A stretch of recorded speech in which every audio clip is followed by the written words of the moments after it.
G'day Bomber fans, and I'm guessing quite a few Hawks fans as well that have made their way into the channel. Welcome. I'm sure you want to hear a bit about Massimo D'Ambrosio. Our mid-season recruit from last season has requested a trade to the Hawks, and honestly, I'm pretty cut. This is more upsetting to me than the BZT trade because I see the vision with Mass. He's a really skilled young player being starved of opportunities with us. So let's talk about him, what we will get in return, or what he will bring to Hawthorn, what we will lose from his departure. So we'll go over all things Massimo D'Ambrosio today. So yesterday morning, news broke that a fringe bomber requested a trade. I immediately knew without clicking into the article that it was about Mass. I was worried about this, and I've said for months, really over on my other channel, AFL 101, go subscribe there, that he is gettable. In fact, I even highlighted Hawthorn months ago as a possible destination because they need outside class, someone with a good boot. This move really makes sense for Hawthorn. I'll get into that in a bit, but it makes sense for Massimo as well. He is too good to be playing VFL every week or as the sub. He broke onto the scene last year, earned a Rising Star nomination. He played a lot with us early in 2023 as well, often as the sub. Like I said, he had that game-winning goal against North. He played 8 games in 2022 from half a year, same amount this time around from a full year, but most of his games were as the sub, or he was subbed off. Now you might wonder, if he is a player for our future, if I like the guy, why weren't we playing him? Well, really, we had better options in the positions that he is best at, and then they stayed fit for the whole year round, which is unfortunate for Mass.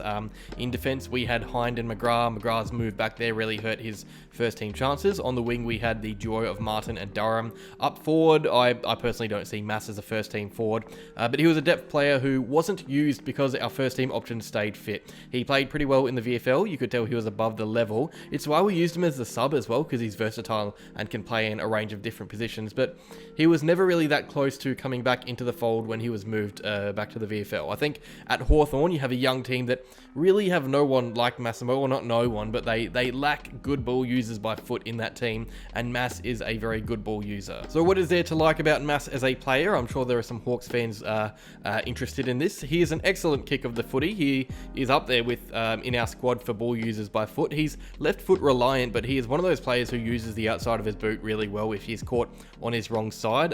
He has a penetrating boot and loves to take on the tricky kicks. He's a good runner, really good tank on him, so I would say his best position is probably a wing spot. The issue with him is he's a little bit undersized, so you can't have him in a one-on-one, and I think that's what makes him a below average defender. He is a great attacking defender. He provides so much run from D50, but he gets lost, caught out. His direct opponent has to be a below average forward for him to really have an impact going forward, otherwise he gets overwhelmed. So he is really talented, naturally talented, really versatile. He's played defense, wing and forward for us in just 16 games, but he is still positionally unaware and easy to find space against. I'm sure Hawthorn will use him on a wing like Carl Amon, otherwise their already leaky defense could get a little bit leakier.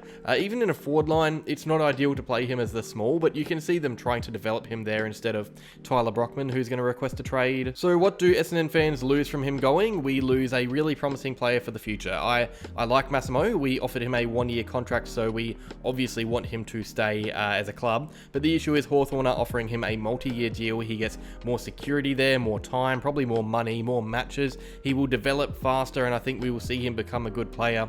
It's just frustrating because you can't really fast track him and start him if there are better options in his position, and it's hard to argue that Mass is a best 22 or 23 player for us. Some would say he's probably not even in the 26 or 7. I think he definitely would be in a couple of years, but right now he's not. So what do we get in return? With Dodoro, we will drive a hard bargain. It's guaranteed. The issue is he isn't a first team player. He's only played 16 games when he could have played, double that, if not more. Some will be hopeful for us picking up a second round draft pick. I cannot see a world where Hawthorn part ways with a second rounder for Mass. I think it's more likely to be a fourth than a second rounder.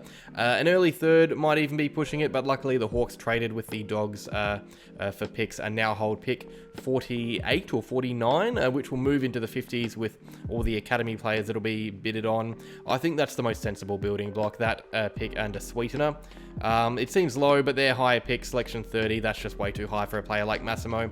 It's got to be mid to late third round or early fourth in my eyes for a player that young. It's not like Wiedemann, who is well into his career. Mass has only had 1 full preseason. Yeah, look, ideal world, Massimo stays, but I think with these fringe players, you often see deals get done. It's hard to read how good he's going to be in a few years. I don't think he's ever going to be a star of the comp, but I was excited to see his progression. I'm disappointed, but happy he will get more of an opportunity elsewhere. I'm always going to like the guy. He's really fun, really energetic player. He is a very promising young player that just unfortunately wasn't the right fit for our team. He'll be better at Hawthorn, and I'm keen to see how he goes over there.